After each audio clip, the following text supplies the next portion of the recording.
Everyone, welcome to coding for Dev. तो आज की वीडियो में मैं आपको बताऊंगा मेमोरी मैनेजमेंट और गार्बेज कलेक्शन के बारे में। हम इनको डिटेल में एक्सप्लोर करेंगे कि जावास्क्रिप्ट में कैसे यूज होता है और इफिशिएंट और परफॉर्मेंट एप्लीकेशन के लिए हम इसको कैसे यूज़ कर सकते हैं। तो व्हाट इज मेमोरी मैनेजमेंट? तो मेमोरी मैनेजमेंट क्या एक प्रोसेस है जिसमें हम अलोकेट करते हैं मेमोरी को, वेरिएबल्स को, ऑब्जेक्ट को, फंक्शन को। जब वो क्रिएट होते हैं हम उनको मेमोरी देते हैं। जब प्रोग्राम हमारा रन करता है हम उनको मेमोरी देते हैं। हम जब मेमोरी को रिलीव करते हैं, जब उनकी ज़रूरत नहीं पड़ती तो हम उनको मेमोरी को रिलीव करते हैं। तो ये सब आता है पूरा मेमोरी मैनेजमेंट के अंदर।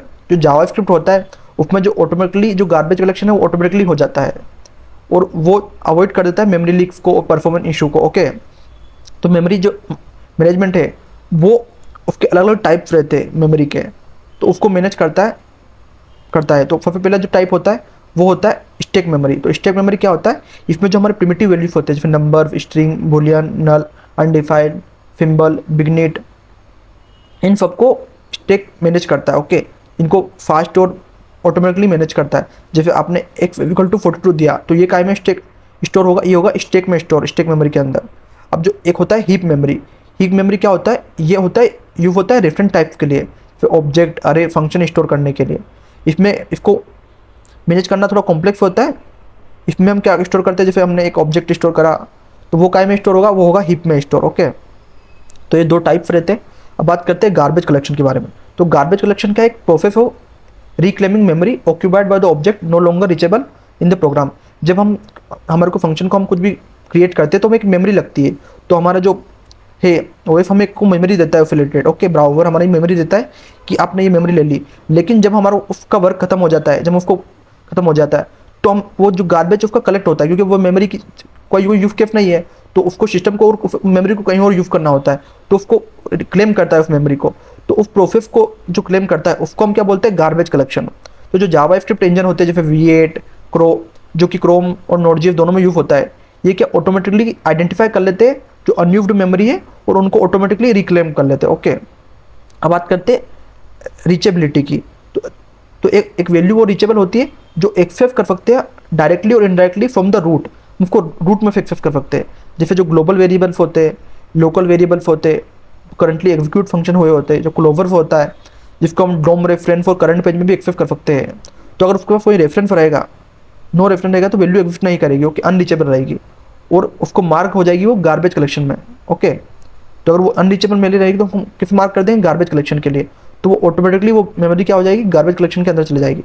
जैसे हमने एक यूवर बनाया अभी और विद दिन हमने यूवर को कर दिया नल, तो अब जो हमारा नल यूवर है वो अभी हमारा क्या अब नाउ अनरीचेबल है। ओके, तो वो ऑटोमेटिकली कहाँ चले जाएगा? गार्बेज कलेक्शन के अंदर। अब how garbage collection algorithm work. तो गार्बेज कलेक्शन क्या उसमें एल्गोरिथम रन करते हैं। तो उसमें एक सबसे फेमस एल्गोरिथम जो यूज होता है जावास्क्रिप्ट इंजन में वो होता है मार्क एंड फिप एल्गोरिथम। तो ये एल्गोरिथम क्या करता है? इसका फर्स्ट स्टेप है मार्क करता है, ये ट्रेवर्स करता है पूरे ग्राफ में और रूट में, ये रीच करता है जो भी ऑब्जेक्ट जो अनयूज्ड है। ओके, और फिप में क्या करता है? जो रिमूव कर देता है all unmarked unreachable object from the memory, उन सबको रिमूव कर देता है। तो ये एल्गोरिथम यूज होता है जावास्क्रिप्ट इंजन में उसको गार्बेज कलेक्शन को रिमूव करने के लिए। अब सेकंड होता है इसमें रेफरेंस काउंटिंग होती है। यूज्ड इन ओल्डर इंजन, जो पुराने इंजन थे उनमें रेफरेंस काउंटिंग का यूज होता था कि ऑब्जेक्ट जब डिलीट हुआ तो उसका जो रेफरेंस काउंट है वो ड्रॉप हो जाएगा। और इसके लेकिन इसके साथ प्रॉब्लम क्या आती थी कि जो हमारे रेफरेंसेस रहते वो प्रॉपरली डिटेक्ट नहीं हो पाते थे। ओके, लेकिन जो मॉडर्न इंजन है हमारे वो क्या यूज़ करते हैं? मार्क एंड फिप एल्गोरिथम, जो ये इशू को अवॉइड कर देता है। ओके, तो अब बात करते हैं कॉमन मेमोरी लीक्स जो हमारे होते हैं। वो होता है global variable that should be local. Okay, और जो क्लोवर होता है वो होल्ड कर देते हैं रेफरेंस और लार्ज वैल्यूज को। और थर्ड आता है डी अटैच डोम नोट्स, जो नोट्स डी अटैच हो जाते हैं वो रेफरेंस हो जाते हैं जीएफ में। और फोर्थ है हमारा टाइमर, जैसे फेट इंटरवल क्लियर नहीं हो पाता। और थर्ड है अनक्लियर इवेंट लिफ्टनर जो क्लियर नहीं हो पाते। ये सारे हमारे क्या कॉमन मेमोरी लीक्स के इशू है। तो अगर मैं आपको बेस्ट प्रैक्टिस बताऊं, अगर आपको कोड लिखना है तो आपको हमेशा यूज लेट और कॉस्ट ब्लॉक इनका यूज़ करना चाहिए। अवॉइड करना चाहिए आपको ग्लोबल वेरिएबल्स का यूज़ करना। ओके, और आपको रिमूव इवेंट लिफ्टर वे नीडेड। आपको जब इवेंट लिफ्टर का यूज़ नहीं हो रहा आप उनको रिमूव कर दीजिए। और आप जो भी आपके इंटरवल्स बनाए उनको क्लियर टाइम आउट, उनको आपको जब उनका ज़रूरत ना पड़े आप उनको क्लियर कर दीजिए। ओके, और आप इनमें टूल भी यूज़ कर सकते हैं जैसे memory tap for sport leaks. In tool Chrome का डेव टूल का यूज़ करके भी आप इनको मेमोरी लीक को अवॉइड कर सकते हैं। ओके, अब बात करते हैं कुछ डिबगिंग टूल्स के बारे में। तो मैंने जो अभी बताया आपको, जो क्रोम डेव टूल्स होता है ये परफॉर्मेंस और मेमोरी टेप्स को मॉनिटर करता है।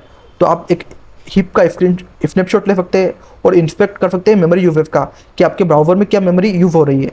और आप इसमें परफॉर्मेंस की प्रोफाइल भी पता कर सकते हैं, मेमोरी लीक्स भी पता कर सकते हैं। अगर आप इसको डिबग करोगे अच्छे से तो आपको पूरा डाटा मिलेगा। ओके, अगर तो अब मैं आपको पूरी वीडियो की समरी बताऊँ तो इस पर हमने पढ़ा कि मेमोरी के क्या क्या टाइप्स होते हैं। सबसे पहले तो पढ़ा मेमोरी मैनेजमेंट और गार्बेज कलेक्शन होता क्या है।